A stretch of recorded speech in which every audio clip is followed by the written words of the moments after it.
Hello friends, आप देख रहे हैं आपका चैनल शेयर बाजार विद आयुष। और इस वीडियो में हम डिस्कस करेंगे सेंको गोल्ड आईपीओ की लिस्टिंग डे स्ट्रैटेजी के बारे में। अब देखिए, जब भी किसी आईपीओ की लिस्टिंग होती है तो दो क्वेश्चंस दिमाग में होते हैं। एक तो उनके क्वेश्चंस दिमाग में होते हैं जिनको अलॉटमेंट मिला होता है, और एक दूसरा उनके क्वेश्चंस होते हैं जिनको अलॉटमेंट नहीं मिला होता है। पहला क्वेश्चन तो यही होता है कि अगर मुझे अलॉटमेंट मिला है तो कितना प्रॉफिट होगा, और अगर दूसरा क्वेश्चन ये होता है अगर मुझे अलॉटमेंट नहीं मिला है तो क्या बाइंग के लिए जाना चाहिए। और रिसेंटली जो हमने आईपीओस देखे हैं, भले वो आइडिया फोर्ज हो या फिर अभी साइन डीएलएम हो, आफ्टर लिस्टिंग भी एक बड़ा मूव दिखाया है। तो इस वीडियो में इसके बारे में डिस्कस करेंगे। तो वीडियो काफ़ी इंपॉर्टेंट रहने वाला है। उससे पहले अगर अभी तक दोस्तों आपने चैनल को सब्सक्राइब नहीं किया है तो आप चैनल को जरूर सब्सक्राइब कर सकते हैं। सो फ्रेंड्स, सेंको गोल्ड, सबसे पहले तो जिन लोगों को भी आईपीओ मिला एक बार ध्यान रखिएगा, अगर अभी तक आपके शेयर नहीं आए हैं तो उसकी कोई चिंता मत करिए। वैसे तो डीमैट में आ चुके होंगे, अगर नहीं भी आए हैं तो वो कल सुबह तक आ जाएंगे। तो उसकी चिंता ना करें कि मेरे को अभी तक शेयर नहीं मिले, वो शेयर जल्दी आपके डीमैट में क्रेडिट हो जाएंगे, उसकी चिंता ना करें। अब सबसे बड़ी बात क्या है, जिनको भी आईपीओ मिला है 317 रुपये प्रति शेयर से आपको जो प्राइस है एक शेयर का वो मिलने वाला है, यानी 317 रुपीज़ का प्राइस बैंड होने वाला है। टोटल मिला के आपके पास 47 शेयर्स होंगे एक लॉट के अंदर। तो 47 शेयर आपको कल मिलेंगे एक लॉट के अंदर। अब इंपॉर्टेंट क्वेश्चन क्या है कि लिस्टिंग कितने पे होगी। तो देखिए, एक बात तो साफ है, सबसे पहले तो हम ग्रे मार्केट देखेंगे, बिकॉज ग्रे मार्केट में क्या ट्रेड हो रहा है वो हमारे लिए समझना सबसे इंपॉर्टेंट होता है। ठीक है, तो दो जगह से ग्रे मार्केट चेक करते हैं। सबसे पहली जगह पे अगर आप देखेंगे तो ग्रे मार्केट यहाँ पे साफ साफ कितनी दिखा रहा है, 38.49%। यानी जो इशू है वो ऑलमोस्ट करीबन 122 रुपये अपनी इशू प्राइस 317 से ऊपर खुल सकता है 439 रुपीज़ पे। अब ग्रे मार्केट देखा जाए तो करीबन इसी के आसपास चल रही है, 38.45% टू 40% टू 42%। तो इसी रेंज के अंदर ग्रे मार्केट घूम रही है। और ग्रे मार्केट में ओवरऑल आपको देखना पड़ेगा कि कोई भी बड़ी ज़्यादा गिरावट देखने को नहीं मिली है। ग्रे मार्केट जो है वो लगातार एक ही यहाँ पर चल रही है 38 से 40% के बीच में, तो कंसोलिडेशन देखने को मिल रहा है। तो एक जगह तो ग्रे मार्केट क्या बता रही है कि ऑलमोस्ट आपको 39% का जो प्रीमियम है वो कल मिल सकता है, ये साफ साफ बताया गया है। ठीक है, अब दूसरी जगह की ग्रे मार्केट पे बात करते हैं। दूसरी जगह की ग्रे मार्केट आप खुद नोटिस कर सकते हैं यहाँ पर कितनी है, almost again same 122 to 127, that is 38 to 40%। So बात बताने की यही है कि मोस्ट ऑफ द जो ग्रे मार्केट में ट्रेड्स हो रहे हैं वो 38 से 40% के बीच में ही ट्रेड हो रहे हैं। और 38 से 40% के बीच में जो ट्रेड हो रहे हैं, इसका मतलब यही है कि मार्केट्स मान के चल रहा है, ये ग्रे मार्केट तो कम से कम मान के चल रहा है कि जो लिस्टिंग है वो 38 से 40% के बीच में होनी चाहिए, इतना मिलना चाहिए।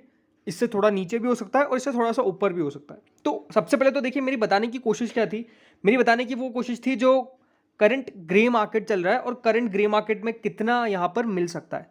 अब मैं आपको अपनी लिस्टिंग डे स्ट्रैटेजी बताता हूँ। सो प्राइस बैंड है 317 का, ग्रे मार्केट दिखा रहा है 122 की।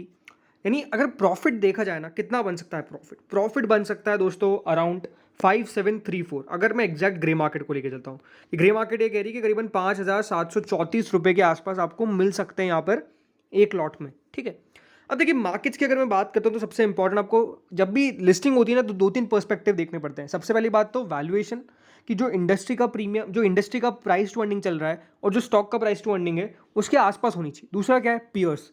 अब पीयर्स में देखिए, अगर देखा जाए तो बहुत सारी कंपनीज है, राइट, जो गोल्ड का काम करती है, गोल्ड एंड डायमंड्स का काम करती है। लेकिन बात सिंपल है कि जो प्रीमियम पर ही अपना आईपीओ लेकर आए, या फिर जिस भी वैल्यूएशन पे लेकर आए, प्रीमियम तो नहीं कहूंगा, जिस वैल्यूएशन पे अपना आईपीओ लेकर आए उधर इन्होंने इन्वेस्टर्स के लिए जगह छोड़ी। इसलिए देखिए आईपीओ को अच्छा खासा रिस्पॉन्स मिला। इसीलिए मोस्ट लाइकली कल जो लिस्टिंग है वो मान के चलना है दोस्तों आपको कि जो 317 रुपये है जो प्राइस बैंड है, उससे कम से कम 115 रुपये ऊपर तो होगी। और उसके बाद भी यहाँ पर और आपको 20 रुपये मिल सकते हैं। यानी जो कल लिस्टिंग का एस्टिमेट है, अगर मैं एग्जैक्ट प्राइस बताता हूँ तो वो यही है कि कल आपको यहाँ पे जो आईपीओ है वो ऑलमोस्ट लिस्ट होता हुआ देखने को मिलेगा एट 432, 432 रुपये से 452 रुपये के बीच में। अब ये ध्यान रखिए कि अगर 432 से 452 के बीच में लिस्टिंग होती है कहीं भी, तो ये लिस्टिंग बिल्कुल सही मानी जाएगी, बिल्कुल अच्छी मानी जाएगी। अब दूसरी बात क्या है, अगर यहाँ पर दोस्तों 432 के नीचे लिस्ट होता है, लेट्स से हम 432 रुपीज़ के नीचे ये आईपीओ लिस्ट हुआ, तो ये मान के चलिए लिस्टिंग थोड़ी सी म्यूटेड हुई है, जैसे साइंड की हुई, राइट। मार्केट्स की एक्सपेक्टेशन थोड़ी सी हाई की थी, लेकिन वो उससे थोड़ा सा नीचे लिस्ट हुआ तो वो डेफिनेटली रिकवर जरूर कर गया, जितना मार्केट ने सोचा उससे ज़्यादा मिल गया, लेकिन एग्जैक्ट लिस्टिंग पे वो जरूर थोड़ा सा कम लिस्ट हुआ था। वैसे ही अगर 452 रुपये के ऊपर ये कल लिस्ट हो गया तो ये मान के चलिए कि लिस्टिंग बहुत ज़्यादा अच्छी हुई है, एंड देन आपको अपना प्रॉफिट बांधना है वो आपके ऊपर है। बिकॉज देखो एक बात साफ है कि प्रॉफिट कब आपको बुक करना है वो आपको पता होना चाहिए, आपका क्या व्यू है वो आपको पता होना चाहिए। अगर आपको आपका व्यू पता है देन डेफिनेटली बिल्कुल आपको यहाँ पर लॉन्ग टर्म है शॉर्ट टर्म है वो आपका बिल्कुल डिसीजन होना ही चाहिए। अगर वो डिसीजन नहीं है तो फिर वो दिक्कत है। बाकी देखिए मार्केट्स, जैसा मैंने कहा मार्केट्स का भी देखना इंपॉर्टेंट है। तो बाजार तो बहुत अच्छा है, मतलब बाजार में आपको जो तेज़ी चाहिए वो सब कुछ है, बाजार में जो होना चाहिए वो सब कुछ है। तो ऐसे कोई नेगेटिव नहीं है, यानी कल इसकी चिंता मत करिए कि डिस्काउंट में कोई लिस्टिंग होगी, क्योंकि ये ज़रूर देखिए जो गोल्ड और ज्वेलरी कंपनीज आती है राइट, उनके साथ ये दिक्कत रही है कि वो अच्छी लिस्टिंग नहीं दे पाती। वो मार्केट्स में जब भी लिस्ट हुई है तो कुछ खास रिटर्न्स इन्वेस्टर्स के डिलीवर नहीं करें। लेकिन सेंको गोल्ड की हम ये खासियत कह सकते हैं कि सबसे अच्छी बात ट्रैक रिकॉर्ड, दूसरी बात जो कंपनी के प्रमोटर्स हैं उनका एक्सपीरियंस, क्योंकि बहुत सालों से इस इंडस्ट्री के अंदर है। और डेफिनेटली जो कंपनी का आने वाला पर्सपेक्टिव भी है, या फिर जो कह सकते हैं कंपनी अपने आप को एक्सपांड करने की बात कर रही है, वो भी बढ़िया है। तो ये ज़रूर है कि सेंको गोल्ड एक बहुत ही रिनोड ब्रांड है और ज़रूर देखिए एक ही साइड पे है, बट अगेन जितना जितना धीरे धीरे करके अपने आप को एक्सपांड करेंगे उतना देखिए रेवेन्यूज़ के अंदर इनके बढ़ोतरी देखने को मिलेगी, उसमें कोई भी डाउट नहीं है।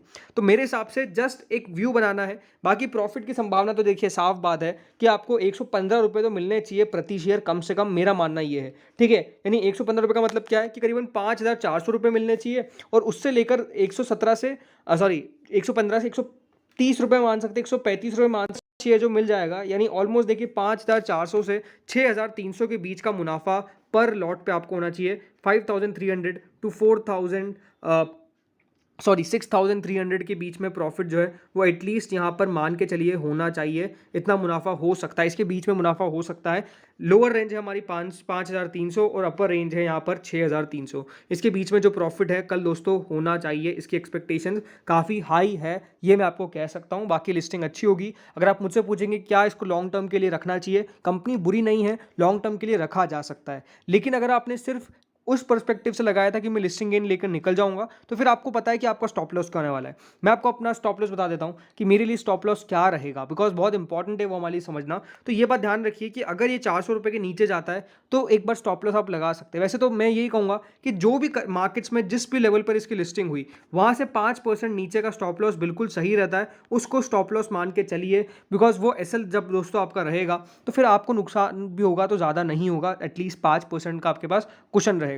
बाकी अपसाइड में कहाँ तक जा सकता है, तो देखिए अपसाइड में जाने में तो कहीं भी जा सकता है, लेकिन अगेन देखना यही है कि क्या ये भी 500 रुपये का लेवल टच कर पाता है आसानी से या फिर नहीं, वो हमको आने वाले दिनों में पता चल जाएगा। बाकी मेरे लिस्टिंग डे स्ट्रैटेजी तो यही है कि कल इस आईपीओ की एक बहुत ही अच्छी लिस्टिंग होने वाली है, और लिस्टिंग में मुनाफा भी है आपको ऑलमोस्ट 5,000 रुपीज़ से 6,000 रुपीज़ से ज़्यादा यहाँ पर होने की एक्सपेक्टेशन है। टू बी प्रिसाइज 5,300 टू 6,300 के बीच में मुनाफा होने की पूरी पूरी एक्सपेक्टेशंस आप करके चल सकते हैं। ये जो इशू है 317 रुपये का, ये ऑलमोस्ट दोस्तों लिस्ट होना चाहिए 120 रुपये से ऊपर, यानी 437 रुपीज़ 440 रुपीज़ के ऊपर इसके लिस्टिंग की पॉसिबिलिटी काफ़ी हायर है। तो इस वीडियो में इतना ही था। Thank you friends for watching this video. आप भी आपका व्यू कमेंट सेक्शन में जरूर बताइएगा कि आपको क्या लग रहा है कल कितने पर ये मार्केट्स में लिस्ट होगा। Thank you friends for watching this video.